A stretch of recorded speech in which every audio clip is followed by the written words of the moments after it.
Welcome friends, back to another video. For this video I will be talking about rudiments. You may have heard this term before. It's mentioned pretty often in drumming and percussion. And rudiments are essentially different patterns, different stickings of rhythms. And they're essentially basic little patterns that you would see in drumming, and they have specific stickings to them, and you see this largely in marching band. This is where most of the rudimental drumming is found, and so something that you've probably heard of, like the paradiddle.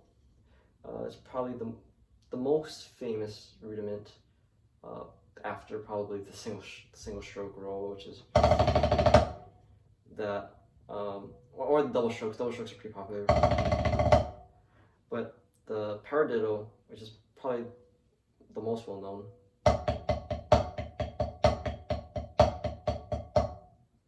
right? The origin of the paradiddle is from marching band, right? When you're marching like this, if you're only playing right hand lead,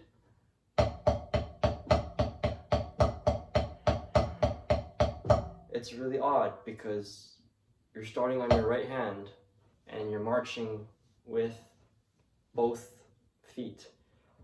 So to keep the beat on each side with the step, they invented the paradiddle, which is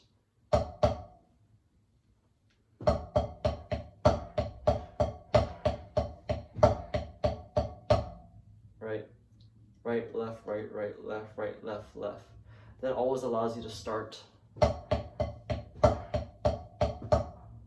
on whatever foot that you're marching on. And so a lot of these patterns come from marching band, when they had to march and play at the same time. So a lot of these patterns are geared towards that.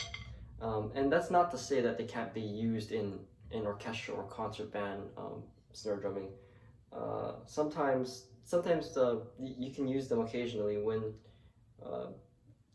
there's a hard passage that doesn't really lend itself well to using alternating sticking. You can use some knowledge that you have from rudimental drumming and use some of that sticking to sort of bypass some of the difficulties that you see in certain passages that you might want to play. So even though they're pretty much only used in rudimental drumming, having knowledge of them and having practiced them a decent amount can help in your endeavors in concert band, orchestra, things like that. Because there are times where without rudiments it's a lot harder to play some things. So rudiments definitely help regardless of what you're playing. They're basic rhythms, patterns that are found in drumming, and it's always good to learn the basic ones. Now there are ones that are harder than others, and some of those hard ones are a little more obscure in the drumming repertoire. You most likely won't see them unless you're playing some crazy thing. But some of the basic ones, like the paradiddle, or single stroke roll, double stroke roll, and then you have like the buzz roll, multiple bounce roll, that, or you'll have like the paradiddle, or the paradiddle, things like that. They can be used pretty much anywhere. As a concert percussionist, you most likely will not have to use them, but they're always good to know.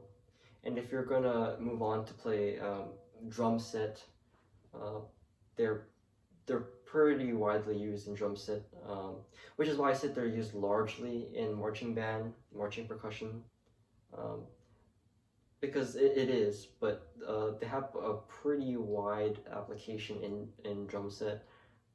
A lot of well-trained drum set players, they use a lot of rudiments, especially in their fills and things like that. So if you're looking to get into drum set, rudiments are definitely things that you have to practice uh, more so than if you were only going to be a concert percussionist.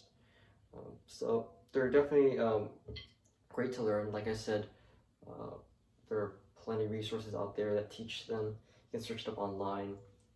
Vic Firth has a website that has exercises for all of the rudiments, I believe. Um, and you can just search them up, research them, practice them. Couple books you can get that can help with that, like the Will Coxon book or the Pratt book. Those are the great rudimental solos to practice your technique with. Um, Overall, pretty basic stuff in drumming. Any drummer should know at least some rudiments. They're pretty much used everywhere, and practice them. Anyway, thanks.